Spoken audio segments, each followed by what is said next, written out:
சரண் Krishna YouTube சேனலுக்கு உங்களை அன்புடன் வரவேற்கின்றேன். உங்கள் வாழ்க்கையில் அதிர்ஷ்டம் ஏற்பட போகின்றது, உங்களுக்கு நல்லது ஏற்பட போகின்றது என்பதை உங்கள் குலதெய்வம் உங்களுக்கு எப்படியெல்லாம் உணர்த்தும் என்பதை பற்றி தான் இந்த வீடியோவில் தெளிவாக நம்ம பார்க்க போகிறோம். நம்ம சேனலில் உள்ள வீடியோவை ஃபஸ்ட் டைம் நீங்கள் பார்க்குறீங்க அப்படின்னா மறக்காமல் நம்ம சேனலை சப்ஸ்கிரைப் பண்ணி வச்சுக்கோங்க. நம்ம சேனலில் தொடர்ந்து குலதெய்வ பதிவுகள், ஆன்மீக தகவல்கள் வந்து கொண்டே இருக்கும். வாங்க வீடியோக்குள்ளே போகலாம். நமக்கு ஏற்பட போகிற நல்ல விஷயத்தையும் கெட்ட விஷயத்தையும் குலதெய்வம் நமக்கு கட்டாயம் ஒரு சில அறிகுறிகள் மூலம் நமக்கு காமிச்சு கொடுக்கும். அதில் முதல் விஷயம், நமக்கு நல்ல விஷயம் நடக்க போகுது, அதிர்ஷ்டம் ஏற்பட போகின்றது அப்படின்னா கண்டிப்பாக இது போன்ற அறிகுறிகள் உங்கள் வீட்டை சுற்றி உங்களுக்கு நடந்துக்கிட்டே இருக்கும். இதெல்லாம் கூர்மையாக நீங்கள் கவனித்தாலே உங்களுக்கே தெரிஞ்சிருக்கும். ஒரு சில விஷயங்கள் நடக்கும்போது நீங்களே யோசிச்சிருப்பீங்க, என்னடா இந்த விஷயம் திடீர்னு இப்படிலாம் நடக்குது, இப்படிலாம் நடக்குமா அப்படிலாம் கூட யோசிச்சிருப்பீங்க. இந்த அறிகுறிகள்லாம் நடந்த ஒரு சில நாட்களே உங்களுக்கு நீங்கள் சந்தோஷப்படுற மாதிரி, உங்கள் வாழ்க்கையில் நடக்கவே நடக்காது அப்படின்னு சொன்ன விஷயங்கள் கூட வரிசையாக உங்களுக்கு நடந்து கொண்டே இருக்கும். அதிர்ஷ்ட காற்று வீசும், பணமழை பொழியும். அப்பேற்பட்ட அறிகுறிகள் என்னென்ன அப்படிங்கிறத பார்த்துருவோம். முதல் அறிகுறி, உங்கள் வீட்டில் வண்டுகள் இல்லை வாயில்லாத பிராணிகள், அணில்கள், பறவைகள் வந்து தன்னால் வந்து கூடு கட்டுவது. ஒரு வீட்டில் ஒரு உயிரினங்கள் கூடு கட்டி தன் இனத்தை பெருக்குது அப்படின்னாலே அந்த வீட்டில் நல்ல சக்திகள் நிறைஞ்சிருக்கு. அந்த வீட்டில் உள்ளவங்களுக்கு குழந்தை பாக்கியம் கிடைக்கலாம், திருமண தடைகள் நீங்கலாம், இல்லை சின்ன பிள்ளைங்க பெரிய மனுஷியாக வருது அப்படிங்கிறது, பருவம் அடைவது, இது போன்ற நிகழ்வுகள்லாம் நடக்கலாம்.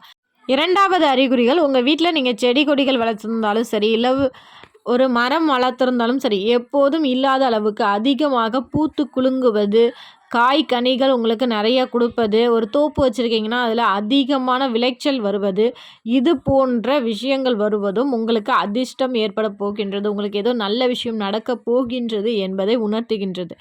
மூன்றாவதாக, வியாபார தலங்களில் நீங்கள் என்ன வேலை செஞ்சாலும் அதில் ஒரு திருப்தியான உங்கள் வேலையே ஒரு திருப்தியாக இருக்கிறது, இல்லை அதிக லாபம் கிடைப்பது, இது போன்ற செயல்களும் உங்களுக்கு நல்ல விஷயம் நடக்க போகுது அப்படிங்கிறத உணர்த்துகின்றது.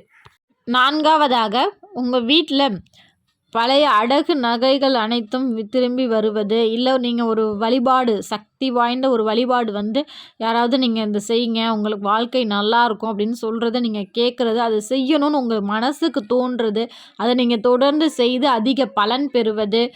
ஐந்தாவதாக, பல்லிகள் சத்தம் அடிக்கடி கொடுப்பது, அது மட்டும் இல்லை வாயில்லாத ஜீவன்கள், ஆடு மாடுகள் உங்கள் வீட்டில் விரும்பி சாப்பிடுவது, இது போன்ற அறிகுறியும் உங்களுக்கு அதிர்ஷ்டம் ஏற்பட போகின்றது. இந்த இரவு நேரத்தில் நீங்கள் ஆந்தையை பார்ப்பது, ஆந்தை உங்களை பார்ப்பது, இதுவும் உங்களுக்கு அதிர்ஷ்டம் ஏற்பட போகின்றது. பணப்பிரச்சனை அனைத்தும் உங்களுக்கு முடிய போகின்றது என்பதை உணர்த்தும் அறிகுறி. இது எல்லாமே எப்போதுமே உங்களுக்கு நடக்குமானா கண்டிப்பாக நடக்காது. உங்களுக்கு எந்த விஷயம் நல்ல விஷயம் நடக்க போதோ அதை உங்கள் குலதெய்வம் உங்களுக்கு காமிச்சு கொடுக்கும். உனக்கு இந்த மாதிரி நல்ல விஷயம்லாம் நடக்க போகுது, அதனால நீ இன்னும் சந்தோஷமாக இருக்கணும் அப்படிங்கிறதுனால இந்த அறிகுறிகள்லாம் வரிசையாக ஒன்று ஒன்றா கொடுத்துக்கிட்டே இருக்கும்போது ஒரு பெரிய ஒரு அதிர்ஷ்டம் உங்களுக்கு ஏற்பட போகின்றது என்பதை உங்கள் குலதெய்வம் உங்களுக்கு கட்டாயம் உணர்த்தும். உங்கள் வாழ்க்கையில் இது போன்ற நல்ல நல்ல சம்பவங்கள் நடந்து அதன் மூலம் நீங்கள் பெரிய அதிர்ஷ்டம் ஏற்பட்டுறது அப்படின்னா கண்டிப்பாக எங்களோட கமெண்ட் செக்ஷனில் ஷேர் பண்ணிக்கோங்க. கண்டிப்பாக இந்த வீடியோ உங்களுக்கு பயனுள்ளதாக இருக்கும் என்ற நம்பிக்கையில் மற்றொரு வீடியோவில் சந்திக்கிறேன். இந்த வீடியோ உங்களுக்கு பிடிச்சிருந்தால் லைக் பண்ணுங்கள், ஷேர் பண்ணுங்கள், மறக்காமல் சப்ஸ்கிரைப் பண்ணுங்கள். சரண் கிருஷ்ணா யூடியூப் சேனல். நன்றி, வணக்கம்.